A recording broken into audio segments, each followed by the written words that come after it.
Hello there, vlog. This is Christy Lewis from Dostoyevsky in Space, and I haven't really been vlogging lately just because it's been too busy hosting a bunch of readathons and everything. But I thought I would just do a brief vloggy type update here. Hope 40, who is the creator of the Neighbor program, to which all of my ad proceeds are donated and all of my copy proceeds are donated. So we read Nathan Coulter together by Wendell. I finished Nathan Coulter first this week. I finished it a little bit earlier. I'm now heading into my parents' house, so I'll have to update you some more when I am done with that.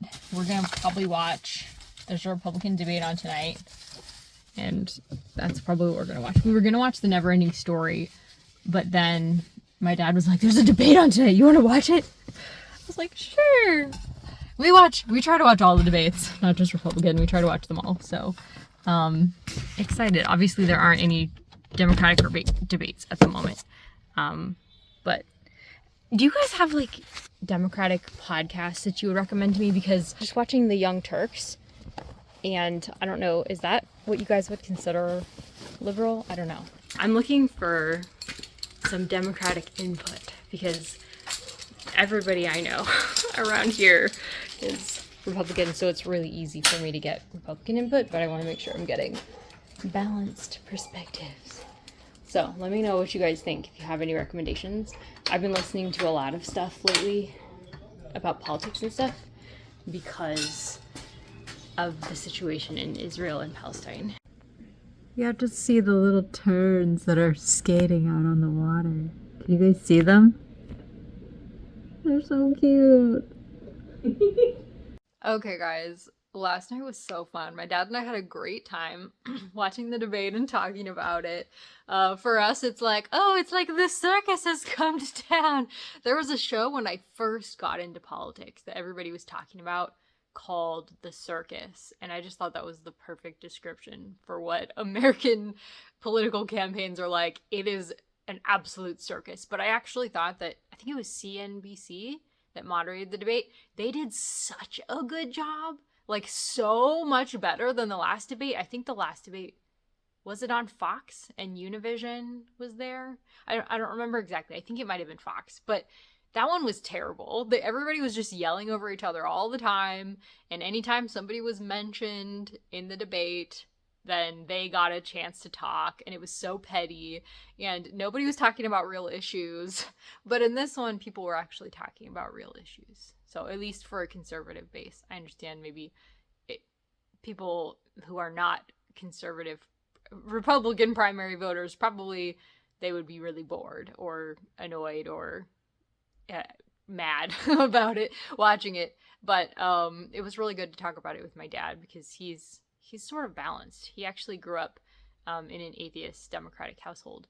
So he has a little bit of a more balanced view than, you know, I guess some other people. I don't really know that many people, I don't think, that are super political in my life. Most people are not that interested. Like, Kevin hears about politics at the office. People talk about it at the office, and that's about it.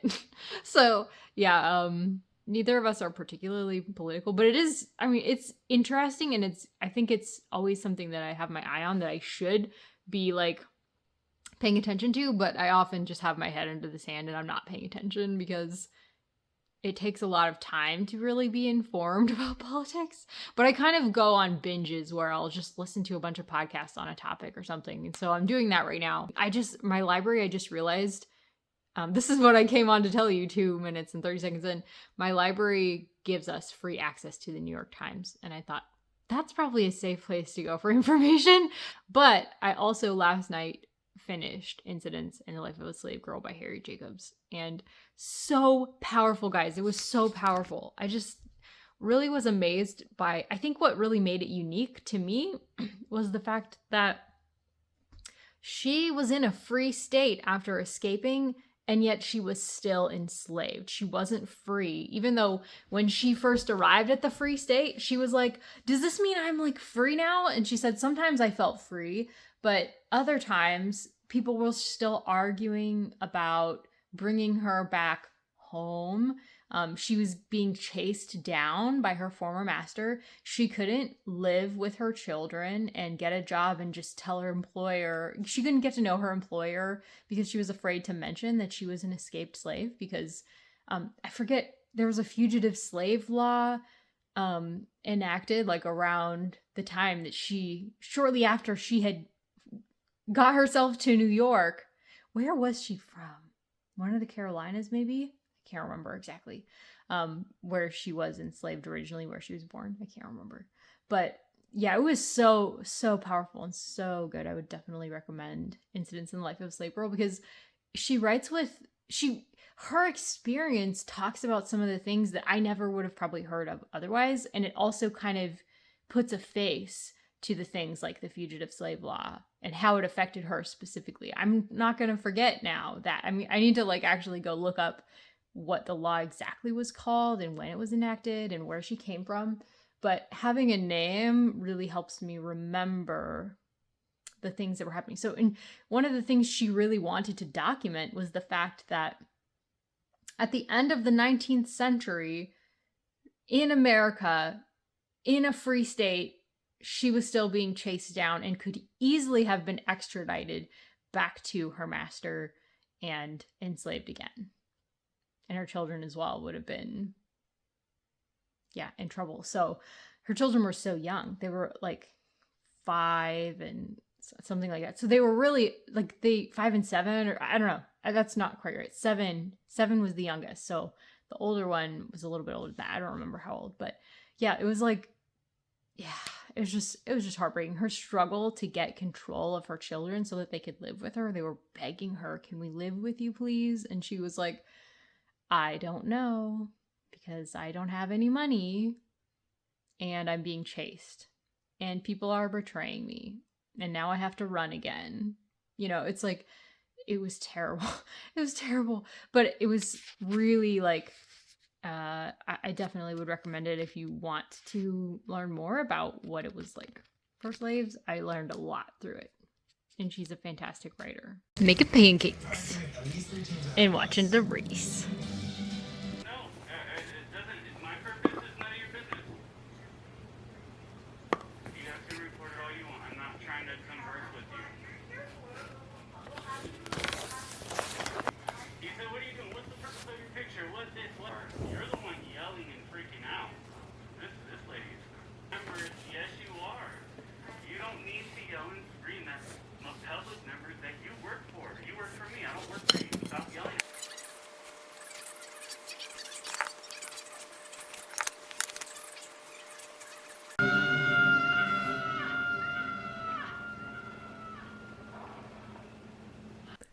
Hello there, guys. It's now Sunday, November 12th. It's in the evening, so I'm just gonna wrap up my week of reading. I'm leaning into more like update-y style videos rather than vlogs for the moment. I hope that's okay with you guys. So yeah, let's jump into it. As for continuing my last update, I did start listening to NPR because they have like little weekly short update things for the news. So I'm trying to get my news from a lot of different sources. I've been listening a lot to as well the Debrief podcast with Matt Brown, which is a podcast from Sandals Church, which is the church that we listen to, that Victoria actually goes to in Southern California. And their podcast is so great. He takes kind of challenging questions that people will ask, and he will do, I don't know if he knows ahead of time or what, but like he researches things. It seems like, I think he has ADHD, the pastor. I think that's what it is, either that or ADD. But anyways, regardless, he seems to do a lot of research, and I don't agree with everything that he says, but I always appreciate listening to podcasts of people who are constantly researching issues that are like hot topics, because to me, it takes so much research and effort to keep up to date with like hot topics that I'm just like, it burns me out really quick if I even try to stay up to date and listen to all the different perspectives. So I really appreciate people who can do that and sort of keep me up to date. So a lot of my info is kind of secondary, which is unfortunate. But you know what? I only have time to research so many things in my life. So anyways, that's enough about that stuff. That's not even about books. That's just me rambling. Okay, so what have I been reading and listening to? Today, I just started listening to Eclipse. That's probably what I'm going to listen to tonight. I'm making progress on Dracula. I'm 63% through. Very slow progress on that this week. On audiobooks in general, very slow progress. Because I did a lot of physical reading. I finished a lot of things this week. So last night I finished Attack on Titan Volume 6. It's so good, guys. I'm loving Attack on Titan. That's a buddy read with Tiffany. It's ongoing. So we're going to be hanging out tomorrow. And Eclipse is a buddy read, by the way, with Victoria. So I'm not reading these physically, but these are my high school copies. So I was kind of tempted to try and read them physically, but I'm just not going to be able to make the time to read all of them physically. But I do want to I want to read not Breaking Dawn. What's Edward's version? Midnight Sun. I want to read Midnight Sun physically because I've never read that one before, and that was what teenage Christy wanted more than anything else in the whole universe. She wanted Midnight Sun.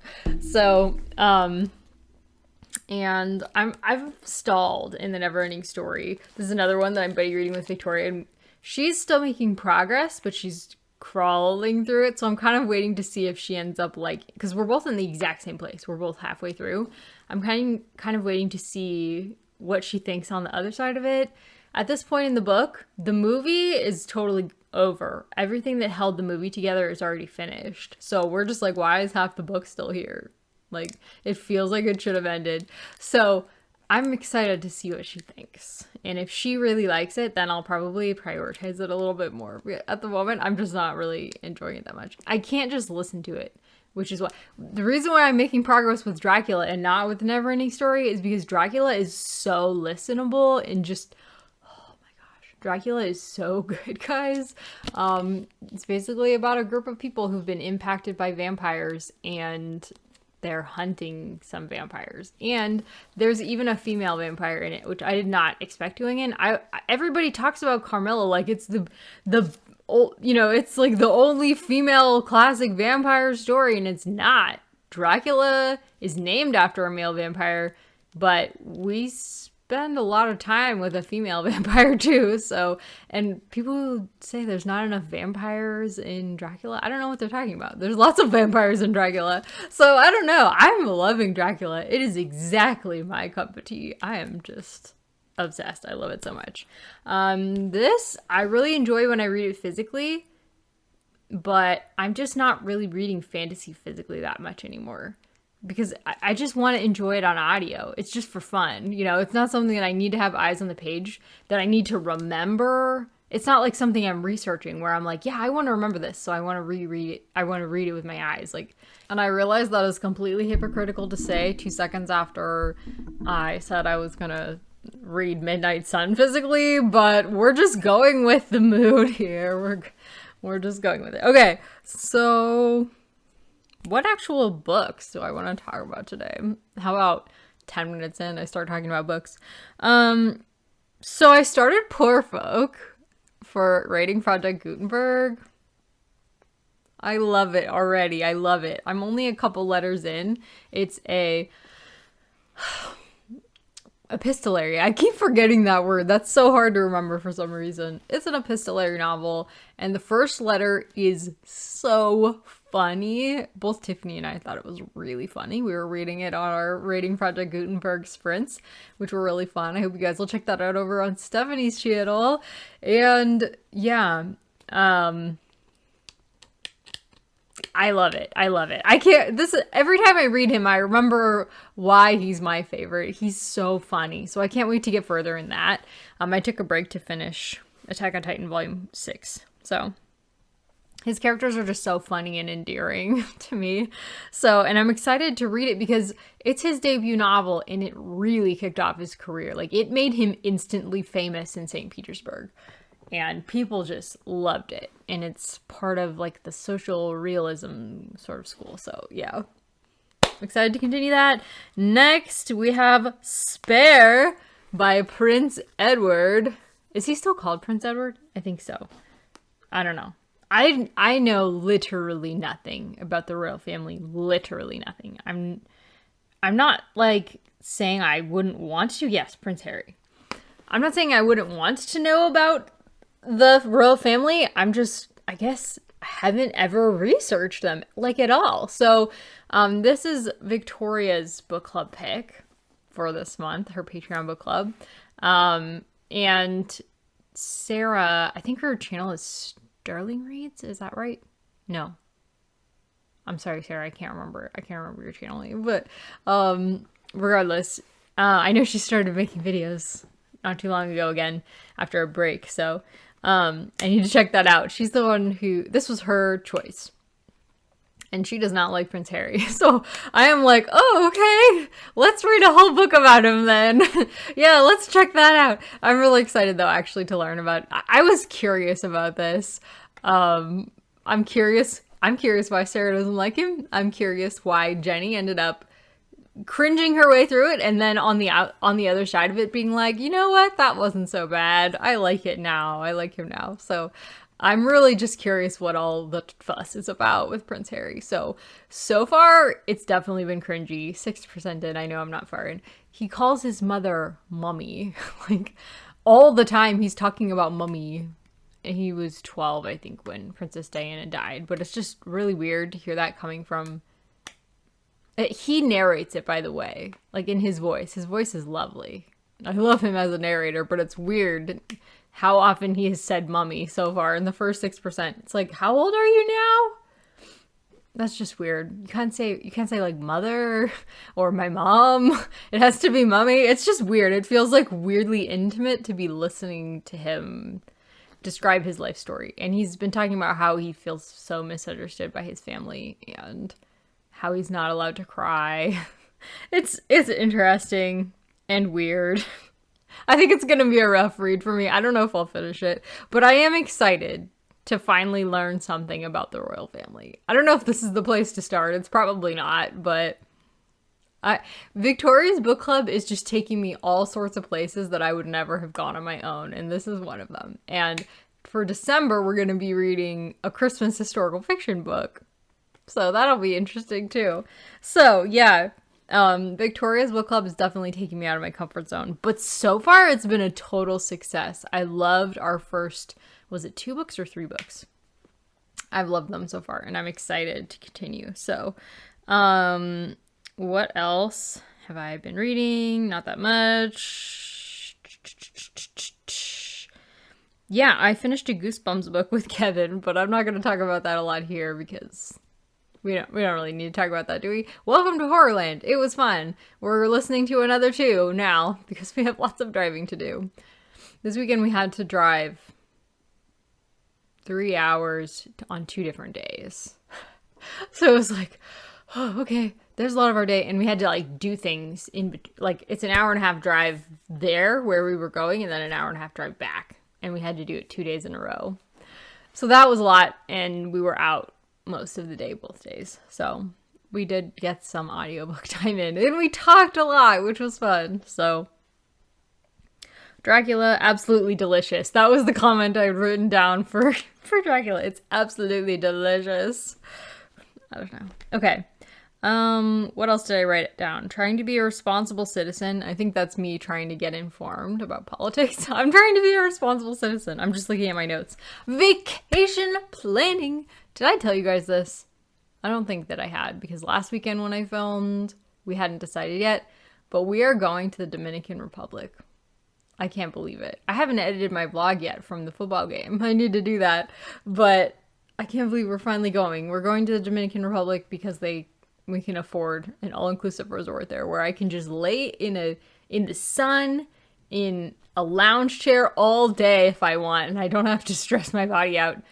Pretty much everywhere we want to go. I'm a total museum person. I'm a tour person. I'm a let's look around and walk around the ruins person. I'm like a let's walk a couple miles to get to the best hole-in-the-wall food type of a person. I am not a relax and sit in a beach chair type of a vacationer. But I don't really have a choice anymore. I can't do that anymore. We can't go to Disneyland for 5 days or Disney World for 5 days and just walk miles and miles and miles every day. That's what we did for our honeymoon. And we came back and we were like super thin because we were like walking the whole time. Even eating all the food at Disneyland, we were still like, we weighed significantly less when we got back from our honeymoon. That's just, I think both of us are like that. We really like to be active on our vacations and go and do things. But I just can't do that anymore. So I'm going to really be leaning into like visiting friends if I can for vacations. That's what I really want to do. So we're trying to fit that into a lot of our vacations. Whenever we're going somewhere near somebody, I'm going to be like, I'm hitting up my friends. I want to see my friends. Because that to me is like, it's way more fulfilling, obviously, than just running around and doing a bunch of tours. But we got that out of our system, I think. I hope in our younger days. We got the running around out of our system, and now we're like, let's meet people we want to hang out with. So, but the Dominican Republic is going to be a big step for us in the direction of taking vacations again, because it's been so long. And we just really needed a vacation where I could lay down and do absolutely nothing and not have to cook. And it could still be fun. So yeah, that's why we're doing that. And I'm super excited. We got to stay at we're getting to stay at a super, super nice all-inclusive resort. I've never stayed at an all-inclusive resort. I've never left the US. So this is going to be like a lot of firsts for me. We're going to have to like fly in, I think it's Atlanta where we're staying halfway, and then fly to the DR the next day. So we're taking like 2 days for each travel section because I have to sleep. I can't just take a 20-hour flight. I don't even know how long it would be. 13-hour, I don't know.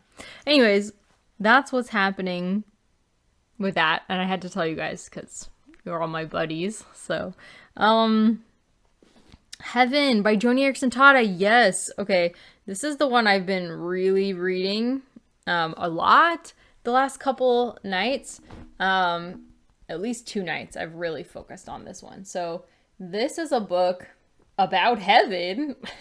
So Joni Eareckson Tada is, I think I talked about her a little bit in my TBR, but she is is it paraplegic? She's paralyzed from her shoulders down. I can't remember the words. I think it's paraplegic. From a diving accident when she was 17. And she does not really do fluff, which I love about her, but she's also so encouraging. It's not like a Kate Bowler type situation where you come out of it feeling worse than you did when you started her book. That's something I love. When I'm reading about chronic illness and chronic pain, I'm not like, okay, tell me a depressing story with a terrible ending. I don't want to hear that. I want to hear something encouraging, please. I get plenty of darkness in my other reading. I like Flannery O'Connor, okay? But yeah, I did not enjoy Kate Bowler's book. I know, though, there are people who love her. So I think she must be, I feel like Kate Bowler must be kind of cathartic for people. I think Kate Bowler's the right, yeah, Kate Bowler. Everything Happens for a Reason and Other Lies I've Loved is the book I read by Kate Bowler, and I know people who loved it. I know Dia loved it because it was so real. Like, it was like, this is how she feels, and this is what she thinks about getting stage 4 colon cancer when she has an infant child. You know, she was like, there is nothing good about this, and it cannot be worked for good. So I understand where she's coming from, and that's fine, but that's super depressing, and that's definitely not what I was looking for. I was definitely looking for like encouragement as a fellow sufferer, and that's not what I found. So this though, Heaven by Joni Eareckson Tada, Johnny, I keep calling her Joni. I believe it's Johnny. This is so encouraging. It's not even supposed to be about chronic illness, but she talks about it a lot because she's paraplegic. I mean, you can't avoid it. You cannot really, I was gonna say, you can't really be paraplegic and be fluffy at the same time, because you've experienced and felt too much. But there are still, that's not necessarily true. She really leans into scripture about heaven and how it's interesting because she's just so real the way she talks about it. She's like, the descriptions of heaven don't sound so great. You know, they sound like cities, emerald, you know, streets of glass and like a rainbow throne, and you know, I'm not really into the city life. I'm more of like a take me to the ocean cliffs type of a girl in the middle of a storm. You know, she likes nature, and I'm totally like, yes, that's what I want in heaven. I want that feeling. And so she's like, but if we look at the descriptions of heaven with the eyes of faith, it really can come alive, and we can put our mind on heavenly things because we're excited about things like, you know, there will be no more terrible diseases. There will be no more like chromosomal deficiencies. There will be no more, you know, death. And there's so many things that we can get by looking at what there won't be as well as what there will be. We'll be able to have relationships that last forever, and there won't be any discord or heartache in those relationships. And it's just so beautiful the way she thinks about everything and about heaven. This is the first book by her that I've been like, wow, this is going to be a favorite book of the year. It's really good. I read something else by her, and I think that one was specifically about chronic illness, but that one didn't really stick with me as much. I think this one's going to stick with me. She's really like on point writing this. I think she writes it like audio, like by audio. That's how she writes books, because she can't physically write it. So she does like voice narration, and she also paints with her mouth, and she's just an incredible person. I'm so glad she wrote this book. It's so encouraging to me. Yeah, like I'm just like looking at, there's so much that I want to talk about with this. Maybe I should try to review it, but I just don't know if I'll have time for that. But yeah, I just feel like she's very engaging and honest and emotionally resonant. Like she says things all the time, like, let's be honest, you know, the descriptions of heaven are, another thing that she said was, Earth is more, where did she write? She was talking about how basically there's a lot more pain on Earth than there is happiness. Okay, here it is. We'll all admit that the sum of human misery on Earth vastly outweighs the sum of human happiness. And I was like, yeah, that is so true. Like, life on Earth can just be miserable. And she knows that. She experiences a lot of pain and disappointment, you know, and discouragement and depression. She suffers from depression. So she's experienced a lot. So that's why she's like, that's why I'm setting my mind on heavenly things. Like, that might be a cliche, but that, yes, the paraplegic girl is very excited about heaven, you know? So yeah, she's wonderful. I would definitely recommend this if you're interested in like an encouraging but really thoughtful look at what heaven looks like and how life on our imperfect Earth is, we can really look forward to the things that we're missing out on here on Earth. We can look forward to them being completely fulfilled in heaven. Like, I was talking to a friend recently, and they were really missing being with their baby because I have to work. And I'm now thinking about it like, you'll get to be with that baby for all of eternity in heaven.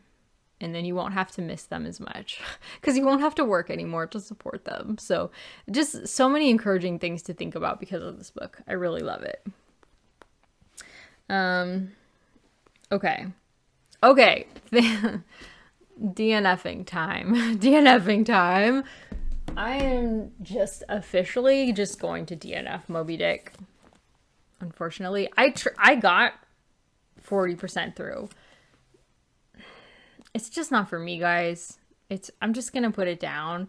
I don't remember anything. Like, when I pick it up and try to get back into it, it's like, I don't know what's happening. I think when I was reading, I think I got through 40% by just plowing through, even though I wasn't really understanding it very much. But that's not really that enjoyable. It'd be cool if I could finish it and say, oh, I've done it, and now I'm on the other side, and the second time will be easier and better. But I'm just not interested in plowing through it, even if it's like necessary to enjoy the book. If you have to plow through it for the first time, that's like, oh, you have to read the first 3 books in the series before you get to the 4th one, which is the great one, and it'll all make sense and it'll all be worth it. And I am not willing to do that either. That's the same thing with Moby Dick. I am not willing to plow through the entire gigantic book so that the second time through it'll be great. I think in the past I would be willing to do that, but if I can't even get to Demons by Dostoyevsky and finish that, I'm definitely not gonna like be like, yeah, Moby Dick's the one that I'm gonna. So I would do it for Dostoyevsky at the right time. And loving Bleak House this year has definitely proven to me that I can still love a long classic, but they are not my favorite genre. Long books in general are not my favorite, but long classics in particular are rough for me. Even ones that are more accessible, like Anna K, which is totally accessible. I was just kind of bored. I don't know why. Why am I like this? I enjoyed War and Peace some of the time, but it's too long. I don't know. I'm not a long book person anymore. I'm not willing to devote that much time to it. I guess maybe because I'm busier now. I don't know. I enjoyed it. I was really loving long books over like COVID, you know, and before I got my job and stuff like that. But now I'm kind of like, I like short books. I don't really want to spend a whole lot of time with a fictional universe anymore. Unless I'm just enjoying it so much on audiobook or something. Like the George R.R. Martin books, I'm enjoying those a lot on audiobook. I'm happy to spend a long time in a long book if I can just listen to it and enjoy it fully and not feel like I need to read it physically. I'm willing to read, I think, nonfiction physically for the time being, or short classics for the time being. Hopefully in the future there will be a time where I can sit down and enjoy a long classic again, but that period is not right now. So, and I don't think it's going to be anytime soon because I'm going to be getting busier now that I'm healthier than I was. So the other thing that I'm DNFing, and this is also really long, is Pachinko by Minjin Lee. I really wanted to give this another shot this year. All of these books were on my try it again. I DNF'd them, but I'm going to try them again. I was going to try to do a video like that. But frankly, I'm barely finding time to do regular updates at the moment. So I'm just not going to put stress on it right now. And I really did not like one of the characters in Pachinko. I do not want to spend a whole book with him. I really hate him. So yeah, I'm just not going to be hate reading or putting myself through something because it might be good for me, or I want to hear their perspective, or I feel like I should, or it might be worth it in the end. Those are not valid to me right now. I'm not interested in that right now. So officially DNFing those. I'm halfway DNFing the Neverending Story until I hear from Victoria that she's loving it and the second half is even better than the first, and we'll see what she says about the Neverending Story. But I'm sort of soft DNFing that as well. Testament of Youth by Vera Brittain. So this one I started obviously for World War November. I feel like this is such a negative video, but I think I'm DNFing this one too, guys. So unfortunately, this one is over 600 pages, and I cannot find an audio component, an audiobook for under $15. My library does not have it. It doesn't have an ebook that I can have read to me on my iPad, which would be the other way that I could get through it. The only ebook available through Amazon is actually like pictures of a PDF, or it's like a PDF of pictures or like scans or something. So my iPad will not read that to me because they're not actual words on the page. It's like a document. It's not a book. So I can't get it to read to me. I have to physically read it, and I'm not going to read 600 pages in the second half of the month. I just don't think I can do that. So I'm going to try to get as far as I can because we have a discussion coming up about it. But I also don't really love her voice. Like, I think it's probably worthwhile when we get to the war part, but she's like telling her whole life story. She's telling her whole first years, like at school, and all the things she's bitter about and all the things that she wants to criticize. She just goes ahead and criticizes them, which is fine. But her attitude is really grating on me. I feel like she would definitely judge me. Like if she knew, like just some of the stuff that she says, it's like, I don't really like you. Like, that's not really a reason to DNF a book necessarily if your experience is something that I need to also experience. But 600 pages of that, I just don't see it happening for me. So, yeah. I hope you guys enjoy it though, because it did end up winning our poll. I'm just bummed about that, but it is what it is. I did, however, finish Incidents in the Life of a Slave Girl. I think I already said that because I crossed it out. And I finished Nathan Coulter by Wendell Berry and had the discussion with Hope, which I know I mentioned.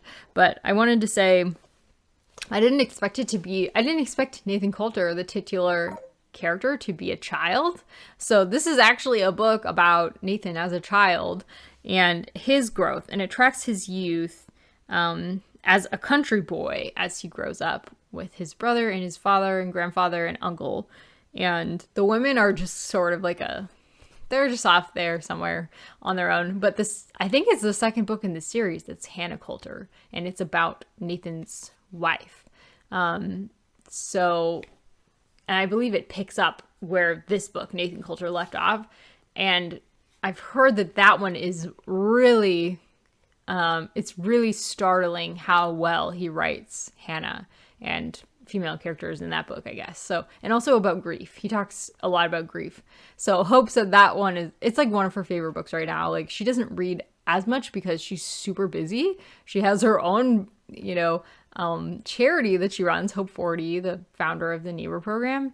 And she has 2 children, and she's a single mom at the moment. So, not at the moment. She's a single mom. She's a wonderful mom and very committed. And so I think that takes up a lot of her time. And so when she tells me, I have read this book 3 times, I know that's a book I need to read too.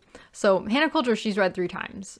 So I'm going to jump into Hannah Coulter pretty soon here. I need to actually read something for World War November. So that's going to be my next priority, I believe, after I'm going to be working on Heaven by Joni and Tada so that I can talk about it with a friend tomorrow. And I don't think I'll finish that by tomorrow, but I want to get as far as I can so I can talk about it with my friend. And then I'll probably work on World War November. But after that, I'm hoping I can jump into Hannah Coulter, because Nathan Coulter was... So it's set in a fictional farming community that's really well known now because there's several books set in that fictional community. And it's following, I think, it feels like every character in Nathan Coulter could have its own book, could have their own book. Like, they're so well fleshed out. Even the side characters, like, the whole community knows them, like, and has feelings about them, positive or negative. Yeah, and I feel like it's interesting. The subject matter of this one isn't necessarily, like, subject matter that interests me generally. Like, it's very much a country boy book. There's a lot of animal cruelty that happens because they're set in the country and we're following a bunch of boys. And they're, like, I think, sort of culturally Christian, but they're not healthy. Like, they're broken people for sure. There's a lot of emotional depth to all the characters, and a lot of them have, like, mental issues happening or communication issues with their relationships. And I just felt like it was a book of really real people, and going through life was often really funny. It was written really funny, and you can see the point, from certain things a mile away, from certain happenstances. But the way it's written, it's not preachy. It's like they swear, they go to, like, a peep show at a carnival. Like, there's stuff shown, I think it's probably considered Christian fiction, but it's not, like, safe Christian fiction, if you know what I mean. I really did enjoy it, even though it's not quite my subject matter. I think I'd probably rate it somewhere between 3 and 4 stars. I haven't been rating these at all, but it's just funny. Death is a really big part of it, though. Death is, like, ever present. Lots of animal death, but people death as well. Death is, like, ever present throughout the story, but it's not emphasized. It's kind of there, and it carries less weight, it seems like, than you would expect. And I think that's kind of the point, just that death is always around us and we have to deal with it as humans, and life goes on, kind of a thing. So yeah, it's pretty intense at times, but I loved this. I loved it. So I have a feeling Kev would like it too if there was less descriptions. Like, it seems like his kind of book, so I might try it on him. And I think Penny also, you would love it. Penny was talking about reading it with our book club before I canceled it, and I do think that you would love it, Penny. Except for the animal death and cruelty, which can be a bit jarring because it's just like accepted as part of life, kind of a thing. It's not like he's like, and this was terrible decision on their part to, like, you know, kill this bird or something. Like, no, it's just they move on, they laugh about it and move on, you know. But yeah, there's a lot of funny things in here though, like a lot of like Christianese type sayings that I grew up with for sure and know all about. There are situations like that.